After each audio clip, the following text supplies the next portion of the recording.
Hello friends, ನಾನು Archana. Patil classes YouTube ಚಾನೆಲ್ನಲ್ಲಿ ತಮ್ಮೆಲ್ಲರ ಸ್ವಾಗತ. ಇಂದು ನಾನು ಒಂದು ವಿಶೇಷ ವಿಷಯದ ತರಗತಿಯನ್ನು ತಂದಿದ್ದೇನೆ. ಅಂದರೆ IAS, KAS, IPS, TET, CET, SDA, FDA ಇನ್ನಿತರ ಎಲ್ಲ ಕಾಂಪಿಟೇಟಿವ್ ಪರೀಕ್ಷೆಗಳಲ್ಲಿ ಸಹಾಯಕಾರಿಯಾದಂಥ ಒಂದು ವಿಷಯ ಅಂದರೆ ಅದು ಭಾರತೀಯ ಸಂವಿಧಾನ. ಈ ವಿಷಯವನ್ನು ನಾವು ಇಲ್ಲಿ ಚರ್ಚಿಸಲಿದ್ದೇವೆ ಫ್ರೆಂಡ್ಸ್. ಮೊದಲು ಇದು ಸಂವಿಧಾನದ ಅರ್ಥ ಎಂದರೇನು, ಅರ್ಥ ತಿಳಿದುಕೊಳ್ಳೋಣ. ವ್ಯಾಖ್ಯೆಗಳು, ಅದರ ಅಗತ್ಯತೆಗಳೇನು, ಮತ್ತು ರಚನಾ ಸಭೆಗಳೇನು, ಮತ್ತು ಕರಡು ಸಮಿತಿ, ಇವೆಲ್ಲ ವಿಷಯದ ಬಗ್ಗೆ ನಾವು ಇಲ್ಲಿ ಚರ್ಚಿಸಲಿದ್ದೇವೆ. ಮೊದಲಿಗೆ ನಾವು ಇಲ್ಲಿ ಅರ್ಥವನ್ನು ನೋಡಿಕೊಳ್ಳೋಣ. ಸಂವಿಧಾನ ಎಂಬ ಕನ್ನಡ ಪದವು ಕಾನ್ಸ್ಟಿಟ್ಯೂಷನ್ ಎಂಬ ಇಂಗ್ಲಿಷ್ ಭಾಷೆಯ ಪದವಾಗಿದೆ. ಕಾನ್ಸ್ಟಿಟ್ಯೂಷನ್ ಎಂಬ ಪದವು ಗ್ರೀಕ್ ಭಾಷೆಯ ಕಾನ್ಸ್ಟಿಟ್ಯೂಟ್ ಎಂಬ ಪದದಿಂದ ಬಂದಿದೆ. ಕಾನ್ಸ್ಟಿಟ್ಯೂಟ್ ಎಂದರೆ ಸಂಯೋಜಿಸು ಅಥವಾ ಅರ್ಥೈಸು ಎಂದು ಅರ್ಥವಾಗುತ್ತದೆ. ನೋಡಿ, ಆದ್ದರಿಂದ ದೇಶದ ಆಡಳಿತ ವ್ಯವಸ್ಥಿತವಾಗಿ ಅಥವಾ ಸುಗಮವಾಗಿ ಸಾಗಬೇಕಾದರೆ ಅಲ್ಲಿ ಕೆಲವು ನಿಯಮಗಳಿರುತ್ತವೆ. ಈ ನಿಯಮಗಳ ಚೌಕಟ್ಟನ್ನೇ ಸಂವಿಧಾನ ಅಂತ ಕರಿತೀವಿ. ನೋಡಿ, ಕಾನ್ಸ್ಟಿಟ್ಯೂಷನ್ ಎಂಬ ಇಂಗ್ಲಿಷ್ ಭಾಷೆಯ ಪದವಾಗಿದ್ದು ಗ್ರೀಕ್ ಭಾಷೆಯ ಕಾನ್ಸ್ಟಿಟ್ಯೂಟ್ ಎಂಬ ಪದದಿಂದ ಬಂದಿದೆ. ಕಾನ್ಸ್ಟಿಟ್ಯೂಟ್ ಅಂತಂದರೆ ಸಂಯೋಜಿಸು ಅಥವಾ ಅರ್ಥೈಸು ಅಂತ ಅರ್ಥವಾಗ್ತದೆ. ಆದ್ದರಿಂದ ದೇಶದ ಆಡಳಿತ ವ್ಯವಸ್ಥಿತವಾಗಿ ಸುಗಮವಾಗಿ ಸಾಗಬೇಕಾದ್ರೆ ಅಲ್ಲಿ ನಿಯಮಗಳಿರ್ತವೆ. ಆ ನಿಯಮಗಳ ಚೌಕಟ್ಟನ್ನೇ ಸಂವಿಧಾನ ಅಂತ ಕರಿತೀವಿ. ಇದರ ಅರ್ಥ ಆಯ್ತಲ್ಲ ಫ್ರೆಂಡ್ಸ್. ನಂತರ ಸಂವಿಧಾನದ ವ್ಯಾಖ್ಯೆಗಳು, ಡೆಫಿನಿಷನ್ಸ್ ನೋಡೋಣ. ಮೊದಲಿಗೆ DD ಬಸವರವರ ಪ್ರಕಾರ ಸಂವಿಧಾನವು ದೇಶದ ಅತ್ಯುನ್ನತವಾದ ಕಾನೂನಾಗಿದ್ದು, ನೋಡಿ, ಸಂವಿಧಾನವು ದೇಶದ ಅತ್ಯುನ್ನತವಾದ ಕಾನೂನಾಗಿದ್ದು ಕಾರ್ಯಾಂಗ, ನ್ಯಾಯಾಂಗ, ಶಾಸಕಾಂಗಗಳ ಸಂಬಂಧವನ್ನು ತಿಳಿಸುವ ಮತ್ತು ಸರ್ಕಾರ ಹಾಗೂ ಜನರ ಸಂಬಂಧವನ್ನು ತಿಳಿಸುವ ನಿಯಮಗಳೇ ಚೌಕಟ್ಟಾಗಿದೆ ಅಂತ ತಿಳಿಸ್ತಾರೆ. ನೋಡಿ, ಕಾರ್ಯಾಂಗ, ಶಾಸಕಾಂಗ ಮತ್ತು ನ್ಯಾಯಾಂಗ ಇವುಗಳ ಸಂಬಂಧ ಹಾಗೂ ಸರ್ಕಾರ ಹಾಗೂ ಜನರ ಸಂಬಂಧವನ್ನು ತಿಳಿಸುವ ನಿಯಮಗಳ ಚೌಕಟ್ಟಾಗಿದೆ ಅಂತ DD ಬಸವರವರು ವ್ಯಾಖ್ಯಾನಿಸಿದ್ದಾರೆ. ಅದೇ ರೀತಿಯಾಗಿ ಮುಂದೆ ಅರಿಸ್ಟಾಟಲ್ ರವರ ಪ್ರಕಾರ ದೇಶದ ಅಥವಾ ರಾಜ್ಯಗಳ ಆಡಳಿತ ಹಾಗೂ ಅಧಿಕಾರವನ್ನು ವ್ಯವಸ್ಥಿತವಾಗಿ ನಡೆಸಿಕೊಂಡು ಹೋಗಲು ಇರುವಂಥ ನಿಯಮಗಳೇ ಸಂವಿಧಾನ ಎಂದು ವ್ಯಾಖ್ಯಾನಿಸಿದ್ದಾರೆ. ನೋಡಿ, ದೇಶ ಆಗಲಿ ಅಥವಾ ರಾಜ್ಯ ಆಗಲಿ ಅದರ ಆಡಳಿತ ಅಧಿಕಾರವನ್ನು ವ್ಯವಸ್ಥಿತವಾಗಿ ನಡೆಸಿಕೊಂಡು ಹೋಗಲು ಇರುವ ನಿಯಮಗಳೇ ಸಂವಿಧಾನ ಅಂತ ವ್ಯಾಖ್ಯಾನಿಸಿದ್ದಾರೆ. ಮೆಕೆವರ್ ಅವರ ಪ್ರಕಾರ ರಾಜ್ಯವನ್ನು ಆಳುವ ಕಾನೂನೇ ಸಂವಿಧಾನ ಅಂತ ಕರಿತೀವಿ. ಒಂದು ರಾಜ್ಯವನ್ನು ಆಳುವ ಕಾನೂನೇ ಸಂವಿಧಾನ ಅಂತ ವ್ಯಾಖ್ಯಾನಿಸಿದ್ದಾರೆ ಮೆಕೆವರ್ ಅವರು. ಇಲ್ಲಿಗೆ ವ್ಯಾಖ್ಯೆಗಳು ಮುಗಿದಿರುತ್ತವೆ. ಮುಂದೆ ಸಂವಿಧಾನದ ಅಗತ್ಯತೆಗಳನ್ನು ನಾವಿಲ್ಲಿ ನೋಡೋಣ. ನೀಡ್ಸ್. ಮೊದಲನೇದಾಗಿ ಆಡಳಿತವನ್ನು ಸುವ್ಯವಸ್ಥಿತವಾಗಿ ನಡೆಸಿಕೊಂಡು ಹೋಗಲು ಸಂವಿಧಾನದ ಅಗತ್ಯವಿದೆ. ನೋಡಿ, ಒಂದು ಆಡಳಿತ ಸುವ್ಯವಸ್ಥಿತವಾಗಿ ನಡೆಸಿಕೊಂಡು ಹೋಗಬೇಕಾದ್ರೆ ಅಂದರೆ ಒಂದು ಎಕ್ಸಾಂಪಲ್ನಲ್ಲಿ ನೋಡ್ಕೊಳ್ಳೋಣ ನಾವು. ಒಂದು ಶಾಲೆ ಇರುತ್ತೆ. ಒಂದು ಶಾಲೆಯು ಸುಗಮವಾಗಿ ಅಂದರೆ ಸುವ್ಯವಸ್ಥಿತವಾಗಿ ನಡಿಬೇಕಾದ್ರೆ ಅಲ್ಲಿನ ಆಡಳಿತ ಅಂದರೆ ಅಡ್ಮಿನಿಸ್ಟ್ರೇಟಿವ್ ಯಾವ ರೀತಿಯಾಗಿ ನಡೆಸಿಕೊಂಡು ಹೋಗುತ್ತಾರೆ ಅಂದರೆ HM ಇರ್ತಾರೆ, ಶಿಕ್ಷಕರು ಇರ್ತಾರೆ, ಅಂದರೆ ತರಗತಿಯಲ್ಲಿ ಮಕ್ಕಳು ಇರ್ತಾರೆ, ಅವರೆಲ್ಲರೂ ಒಂದು ಶಾಲೆ ಅಂತಂದರೆ ಎಲ್ಲ ಅದರ ಅಲ್ಲಿನ ಪರಿಸರ, ಒಂದು ಸ್ಕೂಲ, ಒಂದು ಕಟ್ಟಡ ಎಲ್ಲವೂ ಬಂತು ಅಲ್ಲಿಂದ. ಅಂತಂದರೆ ಒಂದು ಶಾಲೆ ಸುವ್ಯವಸ್ಥಿತವಾಗಿ ನಡಿಬೇಕಾದ್ರೆ ಅಲ್ಲಿನ ಅಡ್ಮಿನಿಸ್ಟ್ರೇಟಿವ್ ಅಂದರೆ ಆಡಳಿತ ಸುವ್ಯವಸ್ಥಿತವಾಗಿರಬೇಕು. ಆ ಆಡಳಿತ ವ್ಯವಸ್ಥಿತವಾಗಿ ನಡೆಸಿಕೊಂಡು ಹೋಗೋರು ಅಂತಂದರೆ ಹೆಡ್ ಮಾಸ್ಟರ್ ಅವರಾಗಿರ್ತಾರೆ. ಅದೇ ರೀತಿಯಾಗಿ ಒಂದು ರಾಜ್ಯದ ಅಥವಾ ದೇಶದ ಕಾನೂನನ್ನು ಸುವ್ಯವಸ್ಥಿತವಾಗಿ ನಡೆಸಿಕೊಂಡು ಹೋಗಬೇಕಾದ್ರೆ ಒಂದು ಕಾನೂನು ಇರುತ್ತದೆ. ಆ ಕಾನೂನು ಅಂದರೆ ಅದೇ ಸಂವಿಧಾನ ಆಗಿರ್ತದೆ. ಅಂದರೆ ಸಂವಿಧಾನದ ಅಗತ್ಯತೆ ಎಷ್ಟಿದೆ ಅಂತ ಅನ್ನೋದನ್ನು ಇಲ್ಲಿ ನಾವು ನೋಡಬಹುದಾಗಿದೆ. ನೆಕ್ಸ್ಟ್, ಕಾರ್ಯಾಂಗ, ಶಾಸಕಾಂಗ ಮತ್ತು ನ್ಯಾಯಾಂಗಗಳ ಅಧಿಕಾರ ವ್ಯಾಪ್ತಿಯನ್ನು ತಿಳಿಸಲು. ನೋಡಿ, ಶಾಸಕಾಂಗ ಏನು ಕೆಲಸ ಮಾಡ್ತದ್ರಿ? ಶಾಸನಗಳನ್ನು ರೂಪಿಸ್ತದ. ಕಾರ್ಯಾಂಗ ಏನು ಮಾಡ್ತದ? ಕಾರ್ಯರೂಪಕ್ಕೆ ತರುತ್ತದ. ಶಾಸನಗಳನ್ನು ರೂಪಿಸಿದ ಶಾಸನಗಳನ್ನು ಕಾರ್ಯರೂಪಕ್ಕೆ ತರುವುದು ಕಾರ್ಯಾಂಗ. ಅದನ್ನು ನ್ಯಾಯಬದ್ಧವಾಗಿ ನಮ್ಮ ಹತ್ರ ಅಂದರೆ ತಲುಪಿಸುವುದು ನ್ಯಾಯಾಂಗ.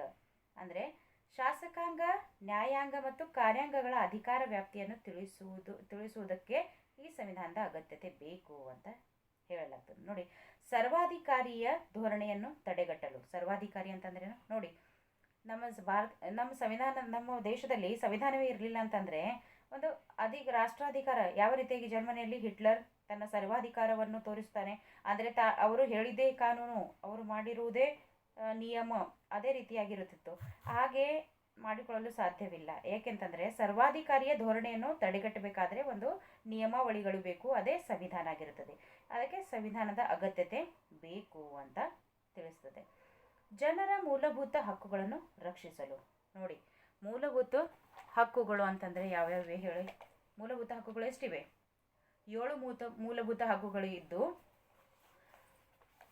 ಇವಾಗ 6 ಮೂಲಭೂತ ಹಕ್ಕುಗಳಿವೆ. ಅಂದರೆ ಆಸ್ತಿ ಹಕ್ಕನ್ನು ತೆಗೆದುಹಾಕಲಾಗಿದೆ. ಅಂದರೆ ಯಾವ್ಯಾವ ಹಕ್ಕಿವೆ ಹೇಳಿ ನೋಡಿ: ಸಮಾನತೆಯ ಹಕ್ಕು, ಸ್ವತಂತ್ರದ ಹಕ್ಕು, ಶೋಷಣೆ ವಿರುದ್ಧದ ಹಕ್ಕು, ಧಾರ್ಮಿಕ ಹಕ್ಕು, ಸಾಂಸ್ಕೃತಿಕ ಮತ್ತು ಶೈಕ್ಷಣಿಕ ಹಕ್ಕು, ಸಂವಿಧಾನಾತ್ಮಕ ಪರಿಹಾರದ ಹಕ್ಕು. ಈ ಮೂಲಭೂತ ಹಕ್ಕುಗಳ ರಕ್ಷಣೆ ಆಗಬೇಕಂತಂದರೆ ಸಂವಿಧಾನದ ಅಗತ್ಯತೆ ಇದ್ದೇ ಇದೆ ಅಂತ ಈ ಅಗತ್ಯತೆಯ ರೂಪದಲ್ಲಿ ನಾವು ತಿಳಿದುಕೊಳ್ಳುತ್ತೇವೆ. ಸಂವಿಧಾನ ಇರದೇ ಇದ್ದರೆ, ಒಂದು ವೇಳೆ ಸಂವಿಧಾನ ಇರಲಿಲ್ಲಪ್ಪ ಅಂತಂದರೆ ದೇಶದಲ್ಲಿ ಅರಾಜಕತೆ, ಸರ್ವಾಧಿಕಾರ ಧೋರಣೆ ಉಂಟಾಗುತ್ತದೆ. ನೋಡಿ, ಎಲ್ಲ ರಾಷ್ಟ್ರಗಳು ತಮ್ಮದೇ ಆದಂಥ ಒಂದು ಸಂವಿಧಾನವನ್ನು ಅಳವಡಿಸಿಕೊಂಡವು. ಇದರಿಂದ ಭಾರತವು ಸಹ ಸಂವಿಧಾನವನ್ನು ರಚನೆ ಮಾಡಿಕೊಳ್ಳಬೇಕೆಂಬ ಉದ್ದೇಶವನ್ನು ಹೊಂದಿತು. ಅದೇ ನಂತರ ಭಾರತೀಯ ಸಂವಿಧಾನದ ರಚನೆಗಳು ಅಂತ ನೋಡೋಣ. ಮೊದಲನೇದಾಗಿ ಭಾರತ ಸಂವಿಧಾನದ ರಚನಾ ಸಮಿತಿಯ ಸ್ಥಾಪನೆ ಅಗತ್ಯತೆ ಇದೆ ಎಂದು 1922ರಲ್ಲಿ ಮಹಾತ್ಮ ಗಾಂಧೀಜಿಯವರು ಕಲ್ಪನೆಯನ್ನು ನೀಡಿದರು. ನೋಡ್ರಿ, ಒಂದು ಸಂವಿಧಾನದ ರಚನಾ ಸಮಿತಿ ಸ್ಥಾಪನೆ ಇರಬೇಕು ಅಂತ ಇದರ ಕಲ್ಪನೆ ನೀಡಿದವರು ಯಾರು ಅಂತಂದರೆ ಮಹಾತ್ಮ ಗಾಂಧೀಜಿಯವರು. ಎಷ್ಟರಲ್ಲಿ ಅಂತಂದರೆ 1922ರಲ್ಲಿ. ನೆಕ್ಸ್ಟ್ 1934ರಲ್ಲಿ MN ರಾಯ್ ಇವರು ರಚನಾ ಸಮಿತಿಯ ಸ್ಥಾಪನೆಯ ಬೇಡಿಕೆಯನ್ನು ಬ್ರಿಟನ್ ಸರ್ಕಾರದ ಮುಂದೆ ಮಂಡಿಸಿದರು. ನೋಡಿ, 1934ರಲ್ಲಿ MN ರಾಯ್ ಅವರು ರಚನಾ ಸಮಿತಿಯ ಸ್ಥಾಪನೆಯ ಬೇಡಿಕೆಯನ್ನು ಬ್ರಿಟನ್ ಸರ್ಕಾರದ ಮುಂದೆ ಮಂಡಿಸಿದರು. ನೆಕ್ಸ್ಟ್ 1935ರಲ್ಲಿ ಕಾಂಗ್ರೆಸ್ ಪಕ್ಷವು ಈ ರಚನಾ ಸಮಿತಿಯ ಸ್ಥಾಪನೆ ಬೇಡಿಕೆ ಇಟ್ಟಿತು. ನೋಡಿ, ಕಾಂಗ್ರೆಸ್ ಪಕ್ಷ ಯಾವಾಗ ಬೇಡಿಕೆ ಇಟ್ಟಿತು? ರಚನಾ ಸಮಿತಿ ಬೇಕಂತೇಳಿ ಬೇಡಿಕೆ ಇಟ್ಟಿದ್ದು ಯಾವಾಗ ಕಾಂಗ್ರೆಸ್ ಪಕ್ಷ? 1935ರಲ್ಲಿ. 1934ರಲ್ಲಿ ಏನಾಯಿತು? MN ರಾಯ್ರವರು ತನ್ನ ಈ ರಚನಾ ಸಮಿತಿಯ ಸ್ಥಾಪನೆಯ ಬೇಡಿಕೆ ಬ್ರಿಟನ್ ಸರ್ಕಾರದ ಮುಂದೆ ಇಟ್ಟಿತು. ಅದೇ ರೀತಿ ಇದರ ಕಲ್ಪನೆ ನೀಡಿದವರು 1922ರಲ್ಲಿ ಮಹಾತ್ಮ ಗಾಂಧೀಜಿಯವರು. ಮತ್ತು ಮುಂದೆ 1935ರಲ್ಲಿ ಕಾಂಗ್ರೆಸ್ ಪಕ್ಷವೂ ಸಹ ಇದರ ಬೇಡಿಕೆ ಇಟ್ಟಿತು. ಆಗಸ್ಟ್ 8, 1940ರಲ್ಲಿ ಆಗಸ್ಟ್ ಕೊಡುಗೆ ಎಂಬ ಯೋಜನೆಯಲ್ಲಿ ರಚನಾ ಸಮಿತಿಯ ಸ್ಥಾಪನೆ ಬೇಡಿಕೆಗೆ ತಾತ್ಕಾಲಿಕ ಒಪ್ಪಿಗೆ ಸೂಚಿಸಿತು. ತಾತ್ಕಾಲಿಕ ಒಪ್ಪಿಗೆ ಸಹ ಕೊಡ್ರಿ ಅಂಥೇಳಿ ಯಾರ ಬೇಡಿಕೆ ಇಟ್ಟಿದ್ರು? ಆಗಸ್ಟ್ ಕೊಡುಗೆಯ ಮೂಲಕ ಆಗಸ್ಟ್ 8, 1940ರಲ್ಲಿ ಆಗಸ್ಟ್ ಕೊಡುಗೆಯ ಮುಖಾಂತರ ಈ ರಚನಾ ಸಮಿತಿಯ ಸ್ಥಾಪನೆ ಬೇಡಿಕೆಗೆ ತಾತ್ಕಾಲಿಕ ಒಪ್ಪಿಗೆ ಸೂಚಿಸಲಾಯಿತು. ನೋಡಿ, 1942ರಲ್ಲಿ ಕ್ರಿಪ್ಸ್ ಆಯೋಗ ಸಲ್ಲಿಸಿದ ಪ್ರಸ್ತಾವನೆ ಅಥವಾ ನಿಯಮಗಳನ್ನು ಕಾಂಗ್ರೆಸ್ ಮತ್ತು ಮುಸ್ಲಿಂ ಲೀಗ್ ತಿರಸ್ಕರಿಸಿದವು. ನೋಡಿ, 1942ರಲ್ಲಿ ಏನಾಯಿತು? ಕ್ರಿಪ್ಸ್ ಆಯೋಗ ಸಲ್ಲಿಸಿದ ಪ್ರಸ್ತಾವನೆ ಅಥವಾ ನಿಯಮಗಳನ್ನು ಕಾಂಗ್ರೆಸ್ ಮತ್ತು ಮುಸ್ಲಿಂ ಲೀಗ್ ತಿರಸ್ಕರಿಸಿದವು ಎರಡು. ನಂತರ ಬ್ರಿಟನ್ ಪ್ರಧಾನಿಯಾದಂತಹ ಕ್ಲೆಮೆಂಟ್ ಅಟ್ಲೆರ್ ಅವರು, ಅಂದರೆ ಇವರು ಲೇಬರ್ ಪಕ್ಷದ ಅಭ್ಯರ್ಥಿಯಾಗಿದ್ದರು, ರಚನಾ ಸಮಿತಿಯ ಸ್ಥಾಪನೆಗೆ ಸಂಬಂಧಿಸಿದ ವಿಷಯಗಳನ್ನು ಭಾರತೀಯರೊಂದಿಗೆ ಚರ್ಚಿಸಲು 1946ರಲ್ಲಿ ಕ್ಯಾಬಿನೆಟ್ ಆಯೋಗವನ್ನು ಭಾರತಕ್ಕೆ ಕಳಿಸಿದರು. ನೋಡಿ, ಭಾರತಕ್ಕೆ ಕ್ಯಾಬಿನೆಟ್ ಆಯೋಗ ಕಳಿಸಿದರು ಯಾರಂತಂದರೆ ಬ್ರಿಟನ್ ಪ್ರಧಾನಿಯಾದಂಥ ಕ್ಲೆಮೆಂಟ್ ಅಟ್ಲೆರ್ ಅವರು. ಇವರು ಲೇಬರ್ ಪಕ್ಷದ ಅಭ್ಯರ್ಥಿಯಾಗಿದ್ದರು. 1946ರಲ್ಲಿ ಕ್ಯಾಬಿನೆಟ್ ಆಯೋಗವನ್ನು ಭಾರತಕ್ಕೆ ಕಳಿಸಿದರು. ಈ ಕ್ಯಾಬಿನೆಟ್ ಆಯೋಗದಲ್ಲಿ 3 ಜನ ಸದಸ್ಯರಿದ್ದರು. ಅವರು ಯಾರ್ಯಾರಪ್ಪ ಅಂತಂದರೆ ಲಾರೆನ್ಸ್, ಅಲೆಕ್ಸಾಂಡರ್ ಮತ್ತು ಕ್ರಿಪ್ಸ್ ರವರು. ಈ 3 ಸದಸ್ಯರಾಗಿದ್ದರು. ಈ ಕ್ಯಾಬಿನೆಟ್ ಆಯೋಗದ ಶಿಫಾರಸಿನಂತೆ ಪರೋಕ್ಷ ಚುನಾವಣೆಯನ್ನು ನಡೆಸಿ ದೇಶೀಯ ಸಂಸ್ಥಾನಗಳಿಂದ 93 ಜನ ಸದಸ್ಯರನ್ನು ಆಯ್ಕೆ ಮಾಡಿಕೊಳ್ಳಲಾಯಿತು. ನೋಡ್ರಿ, ಈ ಕ್ಯಾಬಿನೆಟ್ ಆಯೋಗ ಯಾರು ಕಳಿಸಿದ್ರು? ಕ್ಲೆಮೆಂಟ್ ಅಟ್ಲೆರ್ ಅವರು, ಬ್ರಿಟನ್ ಪ್ರಧಾನಿ ಕ್ಲೆಮೆಂಟ್ ಅಟ್ಲೆರ್. ಇದರ ಪ್ರಕಾರ ಈ ಕ್ಯಾಬಿನೆಟ್ ಆಯೋಗದ ಶಿಫಾರಸಿನಂತೆಯೇ ಪರೋಕ್ಷ ಚುನಾವಣೆಯನ್ನು ನಡೆಸಿ ದೇಶೀಯ ಸಂಸ್ಥಾನಗಳಿಂದ, ನೋಡಿ ಇಲ್ಲಿ, ದೇಶೀಯ ಸಂಸ್ಥಾನಗಳಿಂದ 93 ಜನ ಸದಸ್ಯರನ್ನು ಆಯ್ಕೆ ಮಾಡಿಕೊಳ್ಳಲಾಯಿತು. ಪ್ರಾಂತೀಯ ಶಾಸನ ಸಭೆಗಳಿಂದ 296 ಸದಸ್ಯರನ್ನು ಆಯ್ಕೆ ಮಾಡಲಾಯಿತು. ಒಟ್ಟಾರೆಯಾಗಿ 389 ಜನ ಸದಸ್ಯರೊಳಗೊಂಡ ಸಂವಿಧಾನ ರಚನಾ ಸಮಿತಿಯು ಅಸ್ತಿತ್ವಕ್ಕೆ ಬಂದಿತು. ಎಷ್ಟು ದೇಶೀಯ ಸಂಸ್ಥಾನಗಳಿಂದ ಎಷ್ಟು ಜನರನ್ನು ಆಯ್ಕೆ ಮಾಡಲಾಯಿತು ಹೇಳ್ರಿ? 93 ಜನ ಸದಸ್ಯರನ್ನು. ಅದೇ ರೀತಿಯಾಗಿ ಶಾಸನ ಸಭೆಗಳಿಂದ, ಪ್ರಾಂತೀಯ ಶಾಸನ ಸಭೆಗಳಿಂದ 296 ಸದಸ್ಯರನ್ನು, ಒಟ್ಟು 389 ಜನ ಸದಸ್ಯರು ಒಳಗೊಂಡ ಒಂದು ರಚನಾ ಸಮಿತಿ ಅಸ್ತಿತ್ವಕ್ಕೆ ಬಂದಿತ್ತು ಅಂತ ಹೇಳಲಾಯಿತು. ನೋಡಿ, ರಚನಾ ಸಮಿತಿಯು ತನ್ನ ಪ್ರಥಮ ಸಭೆ ಸೇರಿದ್ದು ಎಲ್ಲಿ ಮತ್ತು ಯಾವಾಗ ಅಂತ ಈ ಪ್ರಶ್ನೆ ಅನೇಕ ಸಲ ಎಲ್ಲ ಕಾಂಪಿಟೇಟಿವ್ ಎಕ್ಸಾಮ್ಗಳಲ್ಲಿ ಬಂದಿತ್ತು. ಅದೇ ರೀತಿಯಾಗಿ ರಚನಾ ಸಮಿತಿಯ ತನ್ನ ಪ್ರಥಮ ಸಭೆಯನ್ನು ಡಿಸೆಂಬರ್ 9, 1946ರಲ್ಲಿ ದೆಹಲಿಯ ಸೆಂಟ್ರಲ್ ಹಾಲ್ನಲ್ಲಿ ಸೇರಿತು. ಎಲ್ಲಿ? ದೆಹಲಿಯ ಸೆಂಟ್ರಲ್ ಹಾಲ್ನಲ್ಲಿ ಡಿಸೆಂಬರ್ 9, 1946ರಲ್ಲಿ. ಪ್ರಥಮ ಸಭೆಯಲ್ಲಿ ಭಾಗವಹಿಸಿದ ಸದಸ್ಯರ ಸಂಖ್ಯೆ ಎಷ್ಟು ಅಂತಂದರೆ, ಈ ಪ್ರಥಮ ಸಭೆ, ರಚನಾ ಸಮಿತಿಯ ಪ್ರಥಮ ಸಭೆ ನಡೀತು ಎಲ್ಲಿ? ದೆಹಲಿಯಲ್ಲಿ ಸೆಂಟ್ರಲ್ ಹಾಲ್ನಲ್ಲಿ. ಅದೇ ರೀತಿಯಾಗಿ ಇಲ್ಲಿ ಭಾಗವಹಿಸಿದ ಸದಸ್ಯರ ಸಂಖ್ಯೆ ಎಷ್ಟು ಅಂತಂದರೆ 211 ಸದಸ್ಯರು ಭಾಗವಹಿಸಿದರು. ರಚನಾ ಸಮಿತಿಗೆ ತಾತ್ಕಾಲಿಕ ಅಧ್ಯಕ್ಷರನ್ನಾಗಿ ಡಾಕ್ಟರ್ ಸಚ್ಚಿದಾನಂದ ಸಿನ್ಹಾ ಅವರನ್ನು ಆಯ್ಕೆ ಮಾಡಲಾಯಿತು. ನೋಡಿ, ರಚನಾ ಸಮಿತಿಗೆ ತಾತ್ಕಾಲಿಕ ಅಧ್ಯಕ್ಷರನ್ನಾಗಿ ಡಾಕ್ಟರ್ ಸಚ್ಚಿದಾನಂದ ಸಿನ್ಹಾರವರನ್ನು ಆಯ್ಕೆ ಮಾಡಲಾಯಿತು. ರಚನಾ ಸಮಿತಿಯ ತನ್ನ 2ನೇ ಸಭೆಯನ್ನು ಡಿಸೆಂಬರ್ 11, 1946ರಲ್ಲಿ ಈ ಸಭೆಯಲ್ಲಿ ರಚನಾ ಸಮಿತಿಗೆ ಖಾಯಂ ಸದಸ್ಯರನ್ನಾಗಿ, ನೋಡಿ ಅಲ್ಲಿ ತಾತ್ಕಾಲಿಕ ಯಾರಾಗಿದ್ದರು? ಡಾಕ್ಟರ್ ಸಚ್ಚಿದಾನಂದ ಸಿನ್ಹಾ. ಅದೇ ರೀತಿಯಾಗಿ ಇಲ್ಲಿ 2ನೇ ಸಭೆಯಲ್ಲಿ ಡಿಸೆಂಬರ್ 11, 1946ರಲ್ಲಿ ಡಾಕ್ಟರ್ ಬಾಬು ರಾಜೇಂದ್ರ ಪ್ರಸಾದ್ ಅವರನ್ನು ಖಾಯಂ ಅಧ್ಯಕ್ಷರನ್ನಾಗಿ ಆಯ್ಕೆ ಮಾಡಲಾಯಿತು. ಉಪಾಧ್ಯಕ್ಷರನ್ನಾಗಿ HC ಮುಖರ್ಜಿ ಮತ್ತು TT ಕೃಷ್ಣಮಾಚಾರ್ಯರನ್ನು ಆಯ್ಕೆ ಮಾಡಲಾಯಿತು. ರಚನಾ ಸಭೆಗೆ ಕಾನೂನಿನ ಸಲಹೆಗಾರನಾಗಿ, ನೋಡಿ ಈ ರಚನಾ ಸಭೆ ಜಾರಿ ಬಂದಿದ್ದ 2ನೇ ರಚನಾ ಸಭೆ, ಇದಕ್ಕೆ ರಚನಾ ಸಭೆಗೆ, ಈ 2ನೇ ರಚನಾ ಸಮಿತಿಗೆ ಕಾನೂನಿನ ಸಲಹೆಗಾರನಾಗಿ BN ರಾವ್ ಅವರನ್ನು ನೇಮಕ ಮಾಡಲಾಯಿತು. ಇವರು ಕರ್ನಾಟಕದ ಮಂಗಳೂರಿನವರು. ಯಾರು? BN ರಾವ್ ರವರು.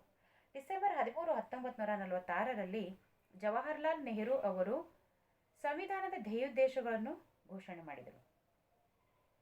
ಜವಾಹರ್ಲಾಲ್ ನೆಹರು ಅವರು ಸಂವಿಧಾನದ ಧ್ಯೇಯೋದ್ದೇಶಗಳನ್ನು ಎಷ್ಟರಲ್ಲಿ ಘೋಷಣೆ ಮಾಡಿದರು? ಡಿಸೆಂಬರ್ 13, 1946ರಲ್ಲಿ. ಭಾರತವು ಸ್ವತಂತ್ರ ಆದ ನಂತರ ರಚನಾ ಸಮಿತಿಯಲ್ಲಿ 299 ಜನ ಸದಸ್ಯರನ್ನು ಒಳಗೊಂಡಿತ್ತು. ನೋಡಿ, ಭಾರತದ ಸ್ವತಂತ್ರ ಆದ ನಂತರ ಒಟ್ಟು ಸದಸ್ಯರ ಸಂಖ್ಯೆ ಎಷ್ಟು ಒಳಗೊಂಡಿತ್ರಿ? 389. ಪ್ರಾಂತೀಯ ಸಂಸ್ಥಾನಗಳಿಂದ 93 ಮತ್ತು ದೇಶೀಯ ಸಂಸ್ಥಾನಗಳಿಂದ 93, ಪ್ರಾಂತೀಯ ಸಂಸ್ಥಾನಗಳಿಂದ 296, ಒಟ್ಟು 389. ಆದರೆ ಭಾರತವು ಸ್ವತಂತ್ರ ಆದ ನಂತರ ರಚನಾ ಸಮಿತಿಯಲ್ಲಿ 299 ಜನ ಸದಸ್ಯರು ಮಾತ್ರ ಉಳಿದುಕೊಂಡರು. ಅದೇ ರೀತಿಯಾಗಿ ರಚನಾ ಸಮಿತಿಯಲ್ಲಿ 15 ಜನ ಮಹಿಳೆಯರು ಸಹ ಸದಸ್ಯರಾಗಿದ್ದರು. ಪ್ರಮುಖ ಮಹಿಳೆಯರು ಯಾರ್ಯಾರಂತಂದರೆ ಸರೋಜಿನಿ ನಾಯ್ಡು, ವಿಜಯಲಕ್ಷ್ಮಿ ಪಂಡಿತ್, ಸುಚೇತಾ ಕೃಪಲಾನಿ, ಅಮೃತಾ ಕೌರ್, ಹಂಸ್ ಮೆನನ್, ದುರ್ಗಾಬಾಯಿ, ಕುದ್ಸುದ್ದಿಯಾ ಅಜುಲ್ಲಾ ರಸುಲ್ಲಾ. ರಚನಾ ಸಮಿತಿಯಲ್ಲಿರುವ ಏಕೈಕ ಮುಸ್ಲಿಂ ಮಹಿಳೆ, ಇದು ಅನೇಕ ಸಲ ಕೇಳಲಾಗಿತ್ತು. ಈ ರಚನಾ ಸಮಿತಿಯಲ್ಲಿರುವ ಏಕೈಕ ಮುಸ್ಲಿಂ ಮಹಿಳೆ ಯಾರು ಅಂತಂದರೆ ಕುದ್ಸುದ್ದಿಯಾ ಅಜುಲ್ಲಾ ರಸುಲ್ಲಾ. ರಚನಾ ಸಮಿತಿಯು ಸಂವಿಧಾನವನ್ನು ಅಧ್ಯಯನ ಮಾಡಲು 22 ಮುಖ್ಯ ಸಮಿತಿಗಳನ್ನು ಮತ್ತು 5 ಉಪಸಮಿತಿಗಳನ್ನು ನೇಮಕ ಮಾಡಿಕೊಳ್ಳಲಾಯಿತು. ನೋಡಿ, ಈ ಸಮಿತಿಗಳಲ್ಲೇ ಅತ್ಯಂತ ಪ್ರಮುಖವಾದಂಥ ಸಮಿತಿ ಅಂತಂದರೆ ಕರಡು ಸಮಿತಿ ಅಂತ ಹೇಳಲಾಗ್ತದೆ. ಇದು ಕರಡು ಸಮಿತಿ 29/8/1947ರಲ್ಲಿ ಸ್ಥಾಪನೆ ಮಾಡಲಾಯಿತು. 29 ಆಗಸ್ಟ್ 1947ರಲ್ಲಿ ಸ್ಥಾಪನೆ ಮಾಡಲಾಯಿತು. ಇಲ್ಲಿ ಒಟ್ಟು 7 ಜನ ಸದಸ್ಯರಿದ್ದರು. ನೋಡಿ, ಕಾನ್ಸಂಟ್ರೇಟ್ ಮಾಡಿ. ಕರಡು ಸಮಿತಿಯನ್ನು ರಚನೆ ಆಯಿತು. ಈ ಕರಡು ಸಮಿತಿ ಯಾವಾಗ ರಚನೆ ಆಯಿತು ಅಂದರೆ 29 ಆಗಸ್ಟ್ 1947ರಲ್ಲಿ ಸ್ಥಾಪನೆಗೊಂಡಿತು. ಇದರ ಒಟ್ಟು ಸದಸ್ಯರ ಸಂಖ್ಯೆ ಎಷ್ಟಿತ್ತು? 7. ಇವರಲ್ಲಿಯೇ ಒಬ್ಬರಾದಂತಹ ಡಾಕ್ಟರ್ BR ಅಂಬೇಡ್ಕರ್ ಅವರನ್ನು ಅಧ್ಯಕ್ಷರಾಗಿ ಮಾಡಲಾಯಿತು. ನೋಡಿ, ಡಾಕ್ಟರ್ BR ಅಂಬೇಡ್ಕರ್ ಅವರನ್ನು ಅಧ್ಯಕ್ಷರನ್ನಾಗಿ ಮಾಡಲಾಯಿತು. ಅಂದರೆ ಒಟ್ಟು 7 ಜನ ಸದಸ್ಯರಿದ್ದರು. ಉಳಿದ ಸದಸ್ಯರುಗಳ ಸಂಖ್ಯೆ ಎಷ್ಟು? 6. ಅಂದರೆ ಒಟ್ಟು 7 ಜನ ಇದ್ದರು. ಅದರಲ್ಲಿ ಒಬ್ಬರು ಡಾಕ್ಟರ್ ಬಿ ಆರ್ ಅಂಬೇಡ್ಕರ್ ಅವರಾಗಿದ್ದರು. ಉಳಿದ 6 ಜನ ಸದಸ್ಯರು ಯಾರ್ಯಾರಂತಂದರೆ Alladi Krishnaswami Ayyangar, N Gopalaswami Ayyangar, Syed Saadulla, K M Munshi, N Madhava Rao ಮತ್ತು ಟಿ ಟಿ ಕೃಷ್ಣಮಾಚಾರಿ. ಈ 6 ಜನ ಸದಸ್ಯರಿದ್ದರು. ಎನ್ ಮಾಧವರಾವ್ ಅವರು ಕನ್ನಡಿಗರಾಗಿದ್ದರು. ಈ ಕರಡು ಸಮಿತಿಯ ಕರಡು ಸಂವಿಧಾನವನ್ನು ಸಿದ್ಧಪಡಿಸಲು 11 ಬಾರಿ ಅಧಿವೇಶನ ಸೇರಿತು. ಎಷ್ಟು ಬಾರಿ? 11 ಬಾರಿ ಅಧಿವೇಶನ ಸೇರಿತು. 114 ದಿನಗಳನ್ನು ತೆಗೆದುಕೊಂಡಿತು.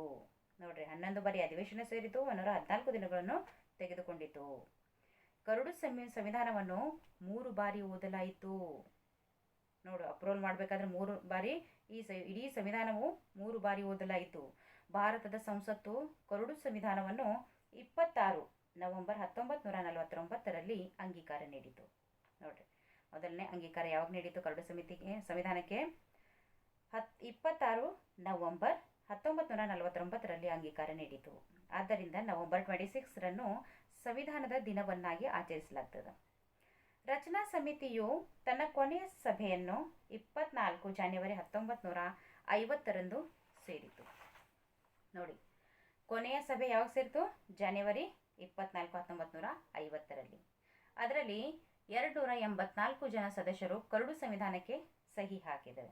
ನಂತರ ಭಾರತದ ಸಂಸತ್ತು 26 ಜನವರಿ 1950ರಂದು ಜಾರಿಗೆ ಬಂದಿತ್ತು. ನೋಡಿ, ಡೈರೆಕ್ಟಾಗಿ ನಾವು ಸಂವಿಧಾನ ಯಾವಾಗ ಜಾರಿಗೆ ಬಂದಿತ್ತು ಅಂತ ಕೇಳಿದರೆ 26 ಜನವರಿ 1950ರಂದು, ಅಂದರೆ 26 ಜನವರಿ ನಾವು ಇಲ್ಲಿ ಆಚರಣೆ ಮಾಡುತ್ತೇವೆ ಗಣರಾಜ್ಯೋತ್ಸವದ ದಿನ ಅಂತ ಹೇಳಿ. 26 ಜನವರಿ 1950ರಂದು ಸಂವಿಧಾನ ಜಾರಿಗೆ ಬರಬೇಕಾದ್ರೆ 284 ಜನ ಸದಸ್ಯರು ಅದಕ್ಕೆ ಸಹಿ ಹಾಕಿದ್ರು. ಕರಡು ಅಂತಂದ್ರೇನು? ಕಚ್ಚಾ ಅಂತ ಅರ್ಥ. ಅದಕ್ಕೆ ಪಕ್ಕಾ ಮಾಡ್ಲಾಕ 284 ಜನ ಸದಸ್ಯರು ಸಹಿ ಹಾಕಿದ ನಂತರ ಅದು ಸಂವಿಧಾನವಾಗಿ ಜಾರಿಗೆ ಆಯಿತು. ಸಂವಿಧಾನವು ಮೂಲ ಇಂಗ್ಲಿಷ್ ಭಾಷೆಯಲ್ಲಿ ರಚನೆಯಾಗಿದೆ.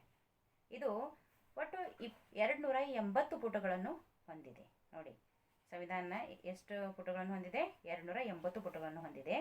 ಮೂಲ ಸಂವಿಧಾನವು 395 ಕಲಮುಗಳು, 8 ಅನುಸೂಚಿಗಳು ಮತ್ತು 22 ಭಾಗಗಳನ್ನು ಹೊಂದಿದೆ. ಸಂವಿಧಾನ ರಚನೆಯಾಗಲು ತೆಗೆದುಕೊಂಡ ಒಟ್ಟು ಸಮಯ ಅಂತಂದರೆ, ಇದು ಪ್ರತಿ ಸಲ ಪ್ರಶ್ನೆ ಬಂದೇ ಬರುತ್ತೆ, 2 ವರ್ಷ 11 ತಿಂಗಳು 18 ದಿನಗಳು.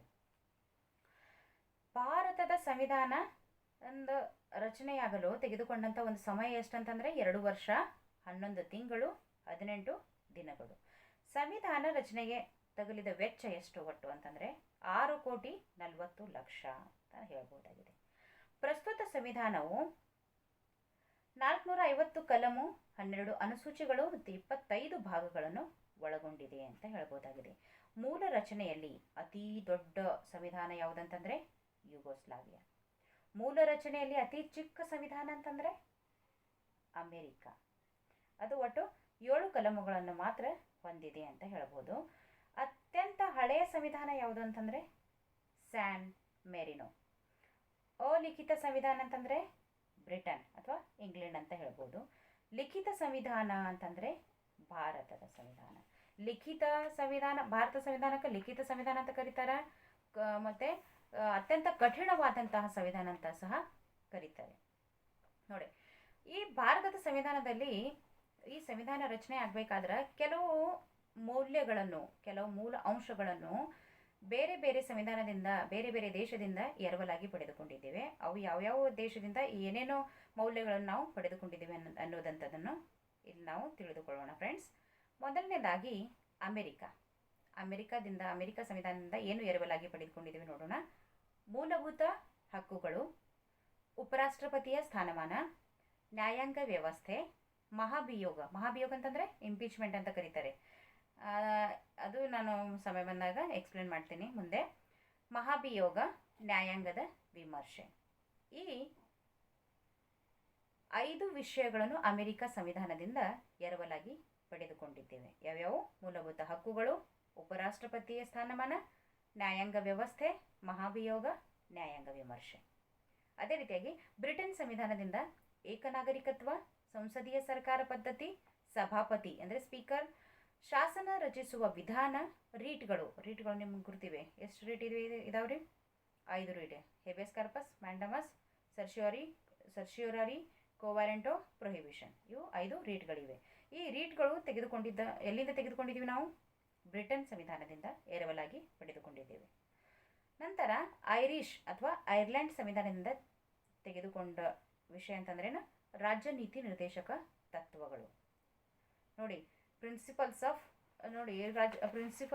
ನಾವು ಎಲ್ಲಿಂದ ತೆಗೆದುಕೊಂಡಿದ್ದೇವೆ? ರಾಜನೀತಿ ನಿರ್ದೇಶಕ ತತ್ವಗಳು ಅಂತಂದರೆ ರಾಷ್ಟ್ರಪತಿಗಳ ಚುನಾವಣಾ ವಿಧಾನವೂ ಸಹ ಐರಿಷ್ ಅಥವಾ ಐರ್ಲೆಂಡ್ ಸಂವಿಧಾನದಿಂದಲೇ ನಾವು ಎರವಲಾಗಿ ಪಡೆದುಕೊಂಡಿದ್ದೇವೆ. ರಷ್ಯಾದಿಂದ ಮೂಲಭೂತ ಕರ್ತವ್ಯ. ನೋಡಿ, ಮೂಲಭೂತ ಹಕ್ಕು ಎಲ್ಲಿಂದ? ಅಮೆರಿಕ. ಮೂಲಭೂತ ಕರ್ತವ್ಯ ರಷ್ಯಾ.